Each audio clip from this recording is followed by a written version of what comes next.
Welcome back to 2 Point Hospital. I've been playing this through the weekend, the free weekend, and it's quite a good game actually. I quite enjoy it. It's probably worth the money if you're into hospital type of management games. It's not incredibly in depth, so don't expect it to be like not SimCity, Civilization type of management game. Expect it to be somewhere around about the Planet Coaster type of game. It's kind of there. It's nice. To unlock Sandbox, you need to do a bunch of different zones. Let's just pop into this one a second. I think it's the first 4 kind of tutorials. So like the first 4 islands. Is it 4 or is it 3? So 1, 2, 3, and then you kind of unlock pretty much everything else. So we'll go back to the menu.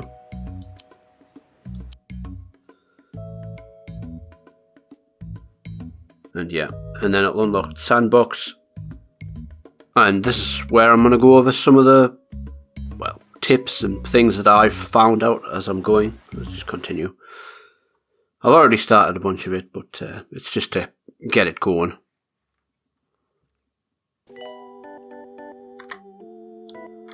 So pause it a second. Right, so once you've unlocked the sandbox mode, you get a bunch of different zones like training and marketing and research. Now when you first start, you won't have all of these available. I think I've only unlocked the Clown Clinic, the Pan's Lab, and the Deluxe Clinic. So these are all unlocked from this little research place. And here you can just I'll pause this one a second so we can pick something different. You just bring this up and you want a doctor with a research point. I'll just start that project. So to bring up information on your doctors, go to staff and then doctors, and you want this research one. Now I'm first going to go over these traits and stuff that they have. It's kind of best to take a look at each one and then you want to kind of micromanage them. So say for instance this doctor here has a lot of general practice traits, like 2 of them. So when I put this one into training, I would probably just go for general practice all the way. So then we could just put him in him or her into the GP's office, and you could diagnose problems faster and yada yada yada. There's also stamina training, so you could also put one of those in so they could last a bit longer without needing to take a break. So again, a prime example would be psychiatry. You would want to do psychiatry all the way, and then these are going to be the best psychiatrist. And now once you've done that, you want to assign them to this one. So if you go down to this job assignment button, and each one you can hover over it and it'll tell you what they're allowed to do. Now as this one is just going for psychiatry, I just want it to be a psychiatrist. And now you do this for each of them. So when you come to actually hiring staff, if you want to make a one that's just good at research, you would pick this one, and as they level up, you would continually pick research or speed or stamina, and then they would be fantastic in that job. You can just buy them at full if they've all got a little bit of everything, because you do want multitaskers. So when one of them's tired and away for a break, you can assign them to that. It's the same with nurses, assistants. They all you can get some teachers in here, and like this one, so learning and stuff like that, they would be quite good at teaching other staff. And that will segue, same with janitors, and this will segue nicely into the teaching place. So I've just cancelled this training just to show you what we can do here. So we want the psychiatrist. So we'll put the psychiatrist in here, then go up to courses available, and we want to do psychiatry. Now if you have someone who can already train, like a doctor that's got a higher level than higher or the same level as what's wanting to be trained, you could also use your doctor in here. I'll show you what that looks like. So let's put somebody crap in, just to show you what it is. Now let's say we want to give them stamina training. Now we've got a bunch of staff members that can do the stamina training. It doesn't actually have to be a doctor. It could be a janitor, or an assistant, or anyone who has that stamina training ability. But we're just going to go in and do our psychiatry and employ somebody just to get that underway. Another one is when your rooms start to get a big queue outside of them. It shows these. It's best to put seats outside as well, just so they have somewhere to sit, and then leaflet stands or what other ones have we got? Some bookcases and stuff somewhere, but I don't think I've unlocked those yet. So this stops them from being bored. You also want beauty around the place, so if you just hover over one of the plants, it shows you the green shows it's nice, and then everything else is just not nice. So you kind of want to put plants around the place, but the more you put round, the more janitors you'll need, because you need to water them, and it becomes a nice big mess. So you just hiring staff and stuff like that. So when you first start out, it's probably best to not put too many plants and too much work for your janitors. Talking about when you first start out, it's best to start with a GP's office. Usually then one of these, what are these, a pharmacy, and then probably a general diagnosis for the curing things, and maybe he's a psychiatrist. You also want to start with toilets, a reception area. You don't actually need reception. You could just put a reception desk down if you don't want to build this bit. Now this bit, once you've unlocked the tutorial parts, I think it was once you move on to the 4th zone, you can unlock sandbox and get this. So reception is just this bit here. You just make it as big or as little as you want, but we don't want to make one of those because we've already got one. You also got patients. You can look at what health and stuff they have, and you can click on them and either send home, or if they're waiting treatment or something. I don't think we've got a cure for this one yet. We haven't made it. We can you can make them get seen a bit faster. Let's see if we've got anyone that can do that. Here you go. Send for treatment. So when this gets really far down, you probably want to prioritise these ones first so that they don't get killed. Don't die, should I say. And that one's on his way home because we haven't cured him. Now, let's say you've made an extra zone and you want to take some buildings with you.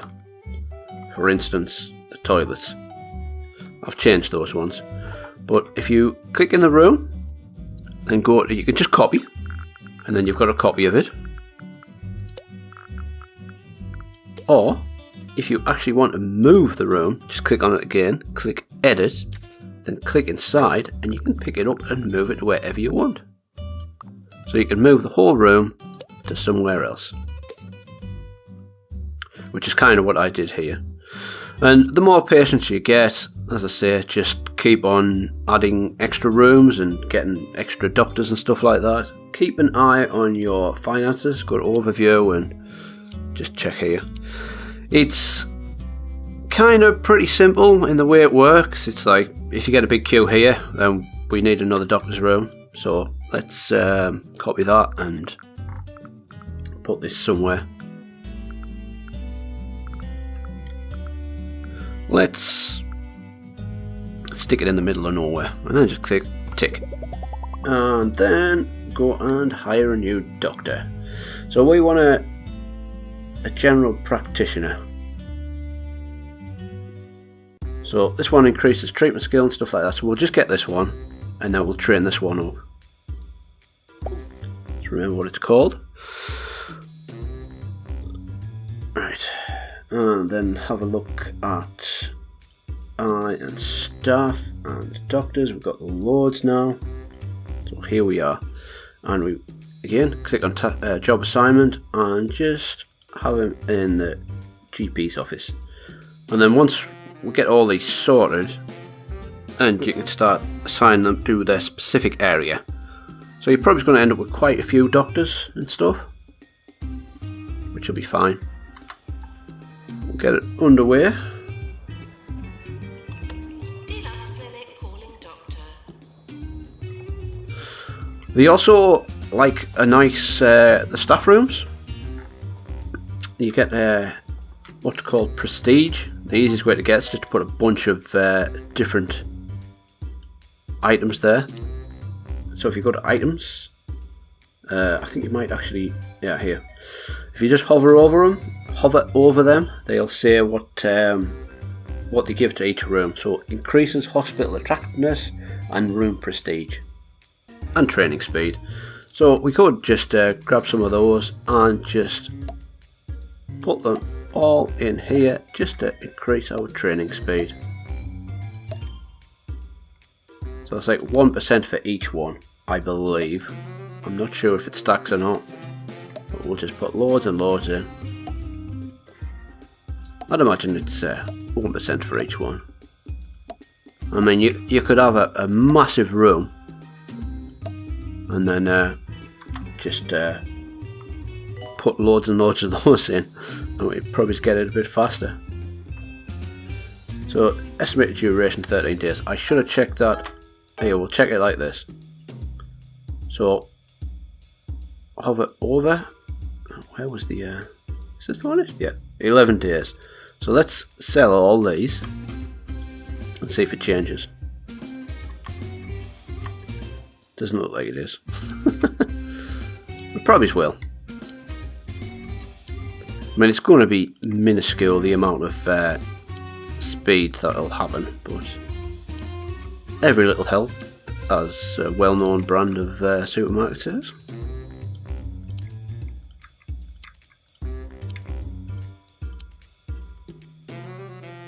There we go, 12 days now.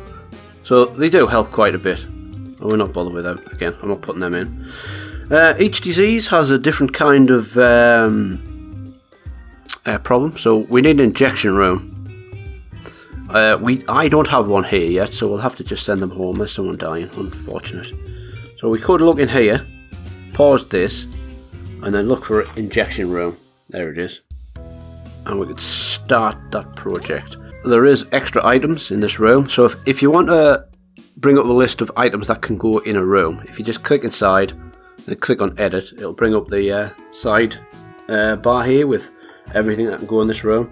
And now here we have research monitors. It's 1% research power, so be increased, so it'll go faster.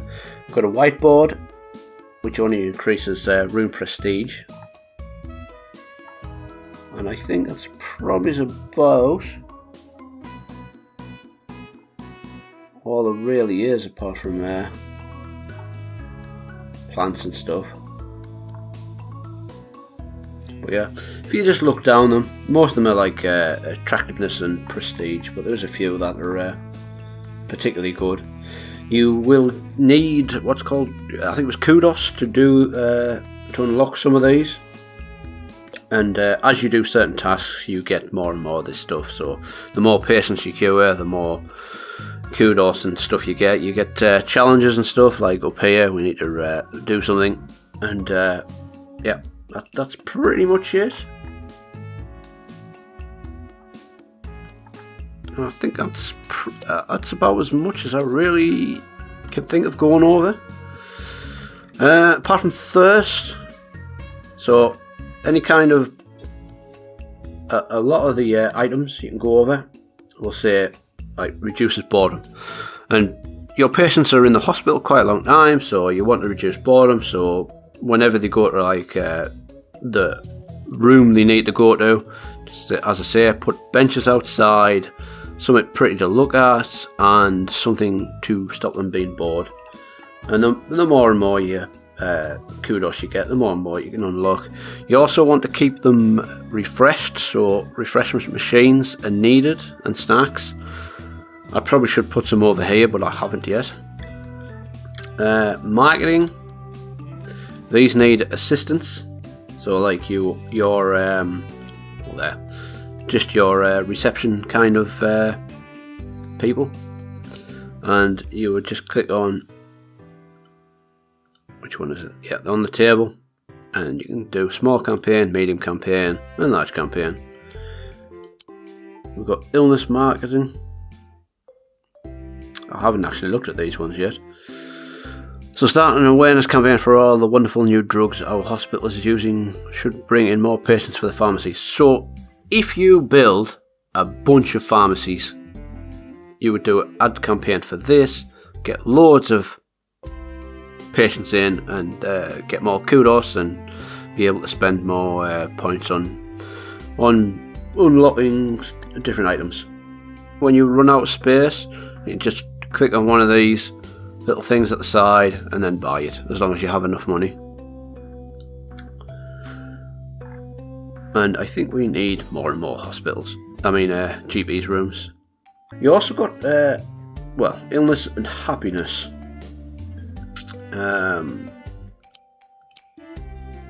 So the wages. So if you click on peer review, if they're unhappy or just normal, just give them a pay rise, click tick, and then after a while their happiness should go up. You could give them more and more money and it would go up quicker, but that's pretty much it.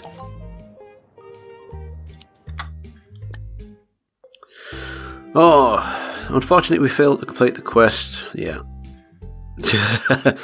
Yeah, that's because everyone's having to wait. The quicker they are, the less wait time, the less likely they are to die. Well, I hope this has helped in some kind of way. It's, as I say, it's a nice game. I like it a lot. If I didn't have so many other games that I'm playing at the moment, I might take this up. If you do have any questions on certain aspects of the game, I'm kind of familiar with it at the moment, but I won't be buying this. As aforementioned, I have other games to play. But if you like this, I highly recommend it. If it's in the sale, say for about £8, I will definitely pick it up, because it is good. There's an expansion released, or just about to be released, I think, so it's probably going to be in the sale quite regular in the coming months, so keep an eye out for it if you like the look of it. If you've got any questions, just drop a comment below. As I say, I won't have access to this game after this video as the free weekend's gone, but I should be able to remember most things if you're stuck on something. And thanks for watching, and I'll see you in the next one, but not on this.